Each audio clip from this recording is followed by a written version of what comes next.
जय हिंद दोस्तों, कैसे हैं आप लोग? उम्मीद है आप लोग काफ़ी अच्छे होंगे, स्वस्थ होंगे और अच्छे से अपनी बोर्ड की तैयारी में जुड़े हुए होंगे। दोस्तों, आपको पता होगा कि हमने एक सीरीज़ शुरू किया था जिसमें हम लोग कक्षा 10 का सामाजिक विज्ञान का इम्पोर्टेंट लघु उत्तरीय प्रश्न कर रहे थे। आज की ये कक्षा उन सभी स्टूडेंट्स के लिए इम्पोर्टेंट है जो बिहार बोर्ड 2025 का 10वीं का एग्ज़ाम देने जा रहे हैं। और बच्चों, यहाँ से आपका 100% एग्ज़ाम में क्वेश्चन देखने को मिलेगा, तो ध्यान से कक्षाओं को कीजिएगा। रिक्वेस्ट है कि जो नए बच्चे हैं चैनल को सब्सक्राइब कर लेंगे और चैनल को लाइक कर देंगे और अपने फ्रेंड सर्कल में शेयर भी ज़रूर से कर देंगे, ठीक है? तो 100 वीवीआई सब्जेक्टिव क्वेश्चन करने जा रहे थे जिसका पहला पार्ट हम लोग कल कर चुके थे और इसमें अपन 10 सब्जेक्टिव क्वेश्चन को देखा था, ठीक है? आज हम लोग इसी की जर्नी को आगे बढ़ाते हुए आगे के कुछ इंपॉर्टेंट क्वेश्चंस को करेंगे। हमने आपको पहले ही समझा दिया था कि हम लोग 100 का 100 क्वेश्चन एक क्लास में नहीं करने वाले हैं, काफ़ी ज़्यादा क्वेश्चन हो जाएगा। हाँ, जब एग्ज़ाम आपका नज़दीक आ जाएगा, जैसे सामाजिक विज्ञान का जिस दिन एग्ज़ाम होगा, उसके 1 दिन पहले हम लोग इन सारे क्वेश्चन को एक साथ करेंगे, ताकि आपको अच्छे से एक बार रिवाइज़ हो जाए, ठीक है? फिलहाल में आप लोग इन 10-10 क्वेश्चंस को याद करते हुए चलेंगे, ताकि एग्ज़ाम में आपको लिखने में आसानी हो जी। और याद रखिएगा, बार-बार पूछा जाने वाला प्रश्न है, किस-किस साल पूछा गया है, ये मैं साथ में लेके आता हूँ और इसका पीडीएफ आपको हमारे टेलीग्राम चैनल पे मिल जाएगा और टेलीग्राम चैनल पे इस टाइप का जो आपको ऑब्जेक्टिव भी देखने को मिलता है। और बात करें तो इसका पीडीएफ मैं जो है डिस्क्रिप्शन बॉक्स में भी डलवा दूँगा, तो वहाँ से भी आप लोग जाके डाउनलोड कर सकते हैं। ठीक है जी? चलिए, शुरुआत करेंगे प्रश्नों की और पहला प्रश्न आप लोग देख सकते हैं। पहला प्रश्न है कि नापाम और एजेंट ऑरेंज क्या था? देखिए 2015 में पूछा, फिर 2019 में पूछा और बहुत ज़्यादा संभावना है कि 2025 में भी पूछा जाएगा जी। प्रश्न पूछ दिया कि नापाम और एजेंट ऑरेंज क्या है? तो मैं आपको बता दूँ, इमेज के साथ में पढ़ेंगे अपन, सबका मैं इमेज लेकर के आया हूँ, आपको कहीं भी दिक्कत नहीं होगी, सब कुछ समझ में आएगा। देखिए, कुछ ऐसा प्रश्न होगा जिसमें मैं इमेज नहीं लगा पाऊँगा, उसके लिए माफ़ करेंगे, बाकी सारे क्वेश्चन को मैं इमेज के माध्यम से समझाने का प्रयास करूँगा, ठीक है जी? चलिए, देखिए, बात करें अगर आपका नापाम और एजेंट ऑरेंज, तो दोनों जो है आपका दोनों हथियार है। सर जी, कैसा हथियार है? दोनों हथियार है, हथियार मतलब क्या बंदूक है? या गोली है? नहीं भैया, दोनों आपका रासायनिक हथियार है, केमिकल लोचा वाला हथियार है। ठीक है? मतलब केमिकल रिएक्शन करके इसको बनाया गया है। इसमें क्या होता है जी, ये जो नापाम है, ये आपका जलने वाला हथियार है। कैसा हथियार है? जलने वाला। इसमें क्या होता है, पेट्रोल वगैरह गैसोलीन सब मिला करके एक आपका ये देखिए गैसोलीन है ना, गैसोल मिला करके एक द्रव बनाया जाता है। उसमें आग लगा दिया जाता है। फ़ायदा क्या होता है इससे? ये बहुत देर तक जलता है और बहुत ज़्यादा ताव भी देता है। समझ गए? तो ये जो है हथियार, इसका उपयोग दुश्मन को जलाने में किया जाता था। ये आदमी का त्वचा चिपक करके जलते रहता था, बहुत देर जलता था। आदमी मरिए जाएगा समझिए। वैसे तो हल्को से लगता है तो मर जाएगा, ये तो खूब देर ही जलता था। कहानी खत्म है बंदा। ये हथियार था, इसका प्रयोग किया जाता था। पहली बात तो नापाम के बारे में जानते हैं। पहले लिखा गया कि नापाम और एजेंट ऑरेंज घातक रासायनिक हथियार थे, मतलब घातक रासायनिक हथियार था, मतलब बहुत डेंजर हथियार था। अमेरिका ने इसका उपयोग वियतनामी युद्ध में किया था। अमेरिका और वियतनाम में जब युद्ध हो रहा था, तब अमेरिका इसका उपयोग किया था। नापाम में गैसोलीन मिला होता है, ठीक है? जो ज्वलनशील होने के कारण त्वचा से चिपक करके जलता रहता है। नापाम में क्या मिला होता है? गैसोलीन। और ये क्या करता है? चमड़ी से चिपक करके जलते रहता है भैया, बहुत देर तक जलता है। ये तो हो गया नापाम के बारे में, यही तो पूछा नापाम क्या है? तो रासायनिक हथियार है। क्या होता है कि इसमें गैसोलीन मिला होता है। गैसोलीन मिलने से क्या होता है? ये त्वचा से चिपक करके जलता रहता है। देखिए विस्फोट है, जिसमें जिसमें पड़ेगा ही भैया जलेगा। उसके बाद है, अब आते हैं एजेंट ऑरेंज के बारे में। या एजेंट ऑरेंज जो है, ये एक खतरनाक ज़हर है। क्या है? ज़हर है। है तो ये भी केमिकल से बना हुआ, लेकिन ये ज़हर है। अब ज़हर कैसा है? इसका जो है, ये ऐसा ज़हर है भैया, इससे इसको अगर आदमी को खिला दिया जाए तो आदमी मर जाएगा। इसे पेड़ में दे देते थे तो भैया पेड़ जो है, पेड़ सूख जाता था। इसको अगर फसल में छींट दो, भैया फसल नष्ट हो जाएगा, फसल बर्बाद हो जाएगा, तो खाना खत्म हो जाएगा। ऐसा ज़हर था। इसको पानी में छींट दो तो पानी प्रदूषित हो जाएगा। ऐसा चीज़ था। इसका तो खतरनाक ज़हर था। इसका उपयोग कहाँ होगा? पेड़-पौधे को समाप्त करने में, जल प्रदूषण इत्यादि में इसका उपयोग किया जाता था। अब सर जी, ये तो एजेंट हो गया, ऑरेंज क्यों बोलते थे? काहे कि इसको जिस ड्रम में रखते थे, उस पर ऑरेंज रंग का पट्टी चढ़ा हुआ होता था, इसीलिए इसको क्या बोलते थे? एजेंट ऑरेंज बोलते थे। इसके प्रयोग से जन-धन की भारी हानि होती थी। अब देखिए, ये है आपका एजेंट ऑरेंज। देखिए, ये मशीन है ना, इससे छींट रहे हैं, नीचे में पेड़ होगा, पौधा होगा, पानी होगा, ये सब इससे जो है खत्म हो जाएगा। ये सब जो है, इससे इस सब का सत्यानाश हो जाएगा। क्यों हो जाएगा सत्यानाश? क्या है कि भैया ये पानी में जाएगा तो पानी को बर्बाद कर देगा, फसल में जाएगा तो फसल खत्म हो जाएगा और आपका जो है वृक्ष में जाएगा तो वृक्ष खत्म हो जाएगा। अब आप ही सोचिए, किसी देश का, किसी क्षेत्र का अगर पानी खत्म हो जाए, पानी प्रदूषित हो जाए, पीने लायक नहीं रहे, वहाँ का खाना खत्म हो जाए, क्योंकि छींटेगा तो फसल बर्बाद होगा, फसल बर्बाद होगा तो खाने के लिए कुछ नहीं होगा, खाने के लिए कुछ नहीं होगा तो लोग भूखे मर जाएँगे। इसके लिए आदमियों को ज़रूरी नहीं पड़ेगा। अब सोचिए, अमेरिका को ज़रूरी पड़ेगा कि बंदूक लेके आके मारने के लिए, तो ऐसे ही मर जाएगा। खाली एक बार गया, ये पूरा इलाका में छींट दिया, ऐसे कहानी खत्म हो जाएगा वहाँ का। हो जाएगा कि नहीं हो जाएगा? ये सब बहुत खतरनाक खतरनाक डेंजर डेंजर हथियार था, रासायनिक हथियार था। केमिकल लोचा वाला हथियार बहुत खतरनाक होता है, ध्यान रखिएगा। अगला है, असहयोग आंदोलन को गांधी जी ने क्यों स्थगित किया? बताइए, जब हम लोग इसका लॉन्ग क्वेश्चन कर रहे थे बच्चा, आप लोग देखे भी होंगे, जब हम लोग लॉन्ग क्वेश्चन कर रहे थे, कितना बार देखे थे कि चौरी चौरा नाम का जगह पर एक हत्याकांड हो गया था। तो उसमें क्या हुआ था कि भारत का जो आंदोलनकारी था, 22 गो पुलिसकर्मी को मतलब 22 गो पुलिस को पकड़ करके थाना में बंद करके उसके चारों बगल से आग लगा दिया था, जिससे 22 का 22 आदमी खत्म हो गया था, पुलिस का लोग खत्म हो गया था। इसी कारण आंदोलन में हो गया हिंसा और इसी कारण गांधी जी जो है असहयोग आंदोलन को स्थगित कर दिए थे, रोक दिए थे या बोलिए रद्द कर दिए थे, है कि नहीं? यही कारण था ना, इसी को लिखा गया है।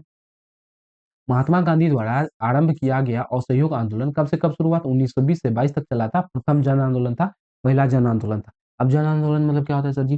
जन आंदोलन मतलब होता है समाज का आम लोग अगर आंदोलन करे, आम लोग आंदोलन में भाग ले, उसको हम लोग बोलते हैं जन आंदोलन। इसके पहले जो सब आंदोलन होता था, उसमें खाली बड़ा-बड़ा लोग भाग लेता था।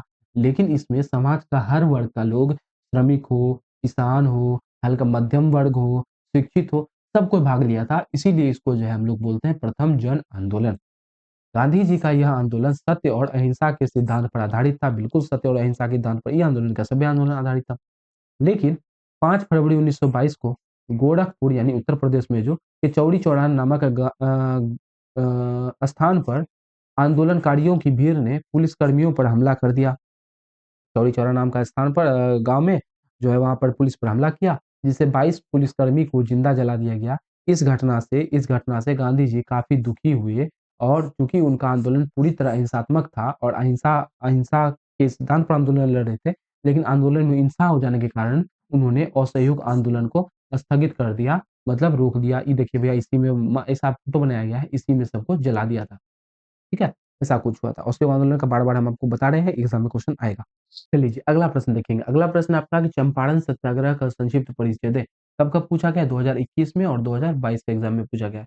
संक्षिप्त मतलब होता है छोटा-सा परिचय दीजिए कि चंपारण सत्याग्रह में क्या हुआ था। देखिए, वैसे तो मैं थोड़ा बड़ा लिख कर के लाया हूँ क्योंकि ये क्वेश्चन आपका कभी-कभी लॉन्ग में भी पूछ देता है, तो मैंने सोचा कि क्यों ना शॉर्ट के साथ में लॉन्ग भी करा दिया जाए, इसीलिए मैं इसको थोड़ा बड़ा करके लेके आया हूँ। ध्यान से समझेंगे, समझ में आ जाएगा। देखिए, बात दरअसल ऐसा है, थोड़ा फ़ोटो वगैरह देख के समझिए जब तक मैं समझा रहा हूँ, आपको अच्छे से समझ में आएगा। देखिए, बात दरअसल ऐसा है कि चंपारण में जो है चंपारण में किसान पर तिनकठिया प्रणाली लागू किया गया था। अब आप कहेंगे कि सर जी तिनकठिया प्रणाली क्या होता है? तो सुनिए बच्चा, तिनकठिया प्रणाली में किसान को अपना टोटल भूमि का मान लीजिए इतना भूमि है किसान के पास में, ठीक है? इसका 20 हिस्सा करना होता था और 20 हिस्सा में से 3 हिस्सा में इसका टोटल कितना हिस्सा करेंगे? 20 हिस्सा और 20 हिस्सा में से इन 3 हिस्सा में इसको नील का खेती करना पड़ता था। किसका? नील का खेती करना पड़ता था। अब आप कहेंगे सर जी बढ़िया बात तो है। किसान बोला कि 20 हिस्सा में से 3 हिस्सा में नील का खेती करो, अंग्रेज बोला। ये तो अच्छा बात है। इतना बड़ा हिस्सा है, इतना को नीले का खेती कर देगा, ऊपर से इसको तो बेचने हैं तो क्या दिक्कत हो जाएगा? दिक्कत है बच्चा देखो, यदि मान लो ई इलाका में अगर किसान नील का खेती इस इलाका में करेगा, नील का खेती करेगा, इसका ज़मीन हो जाएगा बंजर। क्या हो जाएगा? बंजर। अब मान लो कि इस बार जो है नील का खेती इस इलाका में किया, अभी ज़मीन क्या हो गया इसका? बंजर हो गया। अब फिर उसको अगला साल नील का खेती करना पड़ेगा। तो अगला बार जब नील का खेती करेगा तो इस हिस्सा में तो फिर नील का खेती होगा नहीं। अगला 3 हिस्सा क में फिर नील का खेती करना पड़ेगा। अब इस 3 हिस्सा में करेगा तो ये भी आपका बंजर हो जाएगा कि नहीं हो जाएगा? फिर अगला हिस्सा में करना पड़ेगा। ये भी बंजर हो जाएगा। ऐसे करके किसान का बहुत ज़्यादा ज़मीन बंजर हो जाता था और इसका जो है उचित कीमत भी जितना दाम होना चाहिए, इसका दाम भी किसान को नहीं मिलता था। अंग्रेज कम दाम पर खरीद लेता था सामान को। इसकी वजह से किसान नाराज़ था, तो किसान क्या करता है, किसान गांधी जी को बुलाता है चंपारण में और बोलता है, "सर जी हमारे समस्या का समाधान कीजिए। ऐसी-ऐसी बातें हैं, नील का खेती से हमारा खेत बर्बाद हो रहा है, हम क्या करें?" तो गांधी जी बोला कि, "कुछ नहीं भैया आंदोलन कर दो।" आंदोलन सब मिल कर के किया, आंदोलन सफल हुआ। और तिनकठिया प्रणाली को हटा भी लिया गया, ठीक है? तो यही यहाँ लिखा गया है, इसको एक बार पढ़ लेते हैं, समझ में आ जाएगा। लिखा गया है चंपारण सत्याग्रह अप्रैल 1917 में बिहार के चंपारण जिले में हुआ था। जो बिहारी होंगे सबको पता होगा कि बिहार में चंपारण जिला है, नामे में चंपारण सत्याग्रह है तो 1917 में चंपारण में हुआ था, जिसका कारण वहाँ के किसान पर नील्हे बागान मालिकों का अत्याचार था। नील्हे बागान मालिक मतलब जो किसान से नील का खेती करवाता था। उस समय चंपारण में बागान व्यवस्था के अंतर्गत नील की खेती बड़े पैमाने पर की जा रही थी, खूब ज़्यादा मात्रा में नील का खेती करवाया जा रहा था। अंग्रेज किसानों को तिनकठिया प्रणाली के अंतर्गत नील की खेती करने के लिए बाध्य करते थे, मजबूर करता था कि तुमको नील का खेती करना पड़ेगा। किसके अंतर्गत? तिनकठिया प्रणाली के अंतर्गत। अब इसमें होता क्या है? इस व्यवस्था के द्वारा किसान को अपनी सबसे अच्छी भूमि का, बंजर भूमि में सबसे अच्छा भूमि का 3/4 20 भाग पर नील का खेती करना होता था। अपना भूमि का 3/20 हिस्सा पर किसका? नील का खेती करना होता था। और ये देखिए यही आपका नील का पौधा, इसी का खेती करना होता था।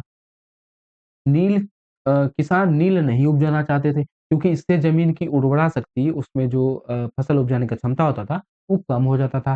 किसान को उपज का उचित मूल्य भी नहीं मिलता था, मतलब बे जैसा पैसा होना चाहिए वो भी नहीं मिलता था, जिससे उनकी स्थिति काफ़ी दयनीय मतलब बुरी हो गई थी। इन्हीं बातों को लेकर महात्मा गांधी ने चंपारण में सत्याग्रह का सफल प्रयोग किया। इसी सब कारण से महात्मा गांधी जो है चंपारण में सत्याग्रह का प्रयोग करते हैं। 1918 में चंपारण एग्रेरियन कानून पारित करके ये जो है किसान पर अत्याचार को रोक दिया गया और तिनकठिया प्रणाली को समाप्त कर दिया गया।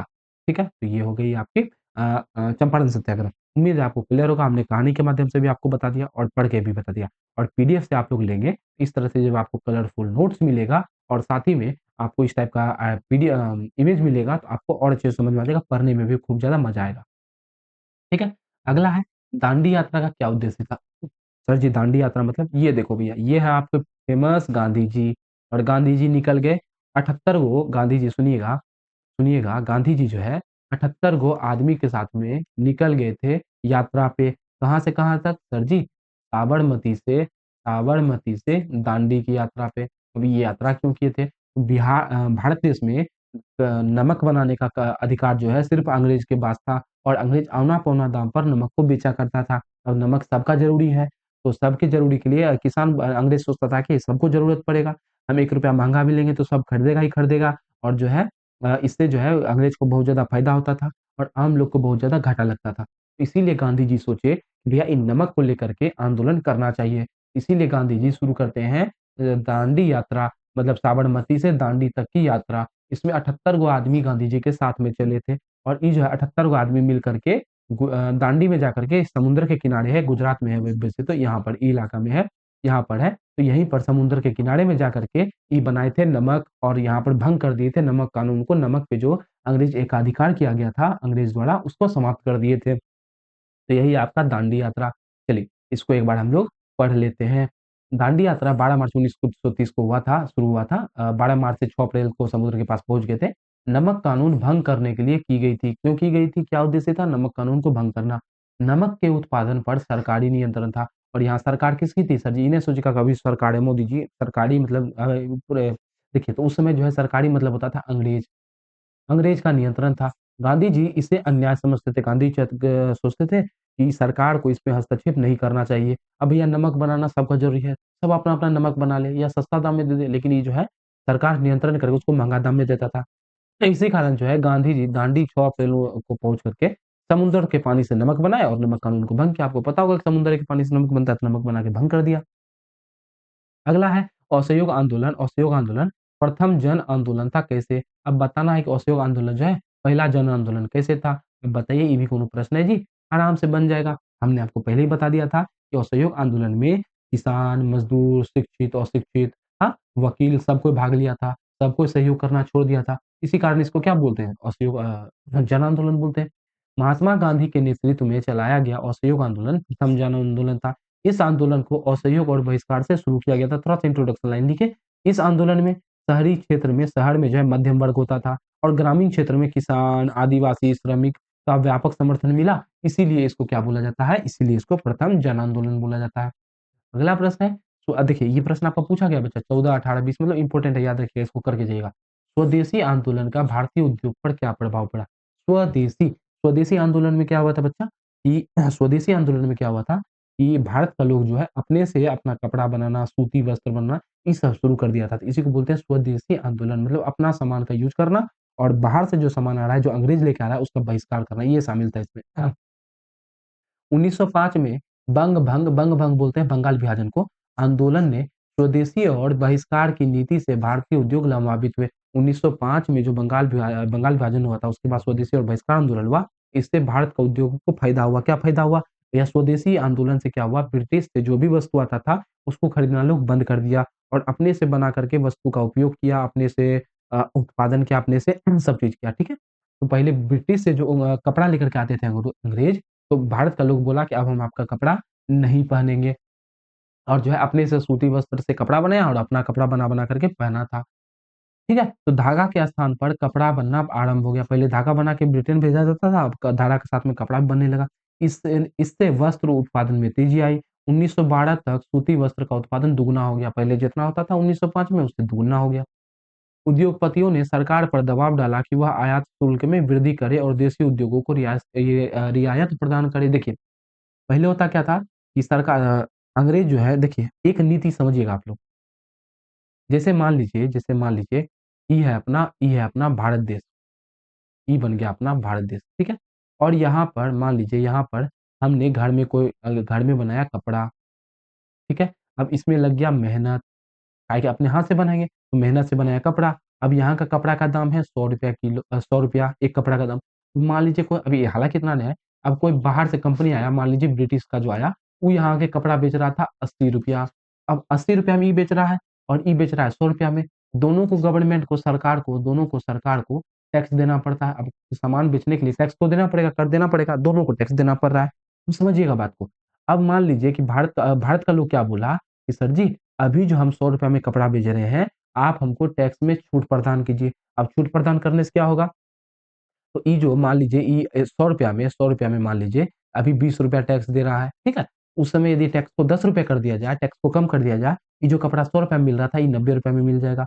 ये बोला कि हम लोग जो मतलब भारतीयों पर टैक्स को भारतीयों के लिए थोड़ी-सी रियायत प्रदान कर दी जाए, मतलब छूट दी जाए और बाहर से जो विदेश से जो सामान आ रहा है, उस पर टैक्स को बढ़ाया जाए।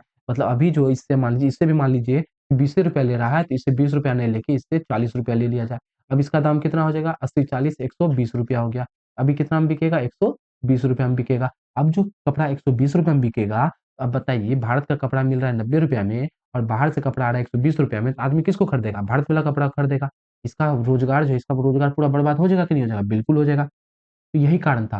तो किसी भी देश में अगर आयात को बढ़ाना है, तो बाहर से आने वाला कपड़ा पे टैक्स कम कर दीजिए और आयात को अगर कम करना है, मतलब बाहर से कपड़ा को मँगाना कम करना है, उस पे आने वाला टैक्स को बढ़ा दीजिए। टैक्स बढ़ाइएगा, उसका खर्चा बढ़ जाएगा तो उसको फ़ायदा नहीं होगा। अब किसी को फ़ायदा नहीं होगा तो क्यों आएगा भारत बेचने के लिए कपड़ा? नहीं आएगा ना। यही लिखा गया है यहाँ पर कि उद्योगपतियों ने मतलब भारत में जो उद्योग लगाने वाला था, उस सरकार पर दबाव बनाया कि आयात शुल्क मतलब बाहर से जो कपड़ा आ रहा है, उसमें वृद्धि करे, उसका टैक्स में वृद्धि करे और देश में जो उद्योग लग रहा है, उसको रियायत प्रदान करे, उसको छूट प्रदान करे।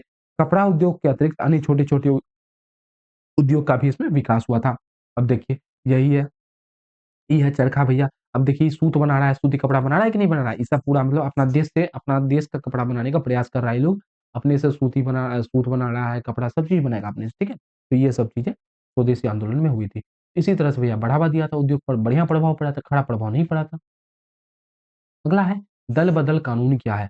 अब देखिए भाई इधर चला, मैं उधर चला, देख सकते हैं यहाँ पर लिख रहा होगा भैया ये मंत्री इधर आना चाह रहा है, इधर आना चाह रहा है। इसी को बोलते हैं दल-बदल करना। मान लीजिए ये था आपका, इधर वाला था, एक तरह से मान लेते हैं इधर वाला था आपका दूसरा पार्टी में, कोनो दूसरा पार्टी में था, बीजेपी था और इधर वाला था आपका मान लीजिए कांग्रेस था। अब कोई आदमी चाहता है इधर से इधर आने के लिए, इधर से इधर आने के लिए।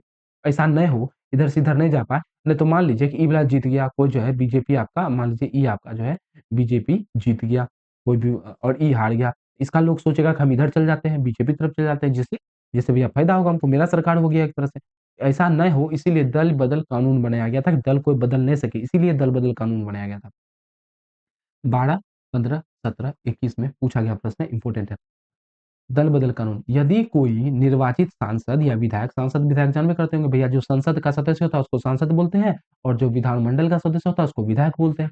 यदि अपने दल की सदस्यता का परित्याग करता है तो उसकी सदस्यता रद्द कर दी जाएगी या अयोग्य कर दी जाएगी।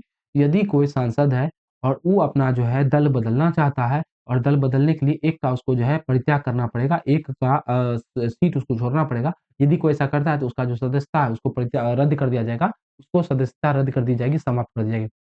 दल-बदल विरोधी विधेयक 1985 में संसद में पारित किया गया था और 18 मार्च 1985 को लागू हुआ। ठीक है? मतलब 1885 में पारित हुआ, 1885 में ही लागू हो गया, ये बेसिकली लिखा गया।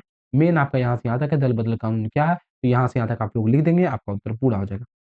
अगला है गुप्त मतदान पत्र। अब देखिए कब-कब पूछा गया 2016 में, 20 में, 21 में, 22 में, कितना बार पूछा गया बताइए?